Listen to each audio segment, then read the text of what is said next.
Whoa, hear me and hear me well. We are on day 36 of the US government shutdown. And you know what just occurred to me? They broke the economy on purpose to force the new digital wallet. Do you remember the Genius Act, that bill that passed July 2025, which fundamentally allowed US issued crypto to be used in your banking systems? Yes, like JP Morgan Chase and Wells Fargo.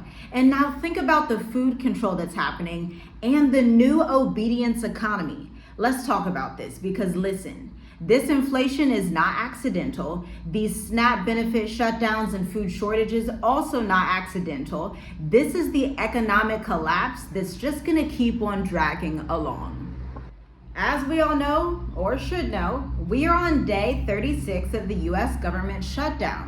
So we're seeing issues with TSA agents and employees. People still are not being paid, and we just crossed the threshold. There was a shutdown back in 2019 that lasted 35 days. But ma'am, sir, this is the longest US government shutdown in history. And if you think Americans are just getting out of this scot-free without any issues to the economy, oh, you have another thing coming, because they're programming you to accept the new digital ID through bank-issued stable coins. The next thing you're gonna see is President Donald Trump touting certain crypto coins saying, hey, this is how we're going to boost the economy once again because the market is crashing, everything looks crazy right now. And so it's basically manufactured chaos. Leave a comment down below if you know what manufactured chaos is, because if you know, you know. Like this video and share with 15 people because people are wondering all across Instagram and TikTok, why is the government shut down for over 35 days now? Why are we hitting day 36? What does this really look like? Americans feel like they can't even pay their bills. And in fact, if you were someone that was trying to leave America, but you didn't do so yet, you now have to face a higher cost of living, a higher cost of taxes and inflation and food shortages, all because of this shutdown. Now, let's do a fun exercise together. Let's look back at the timeline since 2022.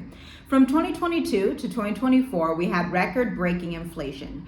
Egg prices rose by 60%. Shelter costs outpaced wages by over 300%. Now 2025, over 336 US banks have closed, including rural branches critical for EBT and Social Security access. Now in April 25, remember the US entered a partial government shutdown. A lot of us forgot about that, but back then in April, there was a partial shutdown impacting hundreds and thousands of workers who are relying on SNAP benefits. But then in July 2025, like I was telling you earlier, the Genius Act was signed into federal law along with two other crypto-related diplomacy acts that allows the US to issue bank organized crypto linked to your ID infrastructure. We're talking passports that now become digital, iPhones that make you test your health and see what your heart rate is at before you board a plane. And again, for Wells Fargo, Chase Bank, and the Bank of America, they are already piloting these digital ID wallet platforms. This is why I do not like those top three banks. If I were you, I would switch my banking system to something a little bit more international. But this is readying you to get in line for UBI, Universal Basic Income, because when hundreds and thousands of people are laid off from the federal workforce, Amazon lays off 30,000 people, Salesforce lays off 15,000, among all the other tech layoffs, and then they're still using AI and investing AI in record numbers, even though it doesn't quite get them the returns they want compared to a human, they are still willing to replace humans with robots. So now you have people in America that are going to have to use universal basic income because everybody can't be a top tech AI engineer or a top sales and marketing strategist that's working in AI and the technology industry. And can we be real for a second? This is going a little bit further than crypto adoption. This is the obedience economy.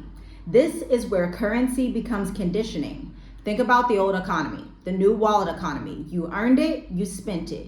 You granted it, you're monitored. Cash or card equals universal spending. But now with the new digital wallets and category and location locked privacy by default, this is the era of surveillance by design. According to the Genius Act, banks can issue compliant payment tokens, geofenced or approved by specific states, stores, or credit scores, tracked using your user ID, and then it can be tied to those behavioral data points again, like a social credit, a criminal history, a social media. This is not just crypto anymore, friends.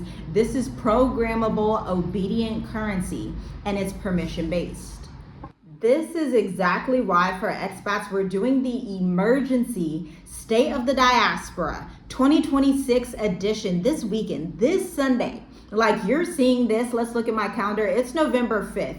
So literally Sunday, November 9th is when we're doing the emergency State of the Diaspora for expats that want to get out quickly and they don't want to delay. There are so many things that are happening in the world, especially on the continent of Africa with the Tanzanian protests that are hitting mainstream international media, the destabilization of East Africa. But where there's a will, there's a way. You don't have to be afraid to travel Africa. You don't have to be afraid to see what digital nomad visas exist, what retirement permits exist outside of Africa. You can get in the emergency State of the Diaspora. Your investment is $150. We'll see you there, but here's the thing. We cap it always at 10 to 12 people. And so when all of those spots are filled, that's it. If you click the link and it does not work, that means all of the spots are taken. Unfortunately, although federal judges have required President Trump to release SNAP food supplemental assistance benefits for those who receive them, he said it could take months and months and months for them to actually be released. And that's just what he's doing. You need to understand that the time is coming where facial recognition is going to be required for food. So now the working poor and people who are on those benefits, they are basically the guinea pigs of this new digital ID crackdown. They are the playing field to test and see what they can do. Remember C19? That was a test as well, but this is a new testing phase where it's like, hey, how long can they go without these benefits? And then if we want to require them to do certain things, have a certain credit score, have a certain social media presence, can we do those things and test the universal basic income? These pilot programs already exist in Washington, D.C. and Baltimore. And again, let's go deeper into universal basic income because this is being piloted in Oakland, Atlanta, and Denver, but it's only being used for payouts that are approved for certain spending. Recipients must complete surveys, job readiness programs, or social behavior trackers, and these payments are going to be suspended for non-compliance or review flags. This is the new obedience economy, like I've been telling you. You'll eat if you behave. You'll access your funds if you are aligned, and if you're not, you're going to be digitally paused until you fall back in line with the agenda. But here's the thing every expat must know. Bank-issued crypto is not globally portable. I'm going to repeat that 2 times. Bank-issued crypto is not globally portable unless the system allows it. What do I mean by that? When you hear international, when you think about going somewhere, it's not just about will you access your benefits, your resources, and all of those things, but are you going to the right place that's in alignment with the US? Do you have international bank accounts, like truly international ones? Not you have US Bank and you're like, hey, can I use this internationally? And they're like, yeah, it's just gonna be $11. That's not what I'm talking about. I'm talking about a bank like Charles Schwab, like Wise, like SoFi.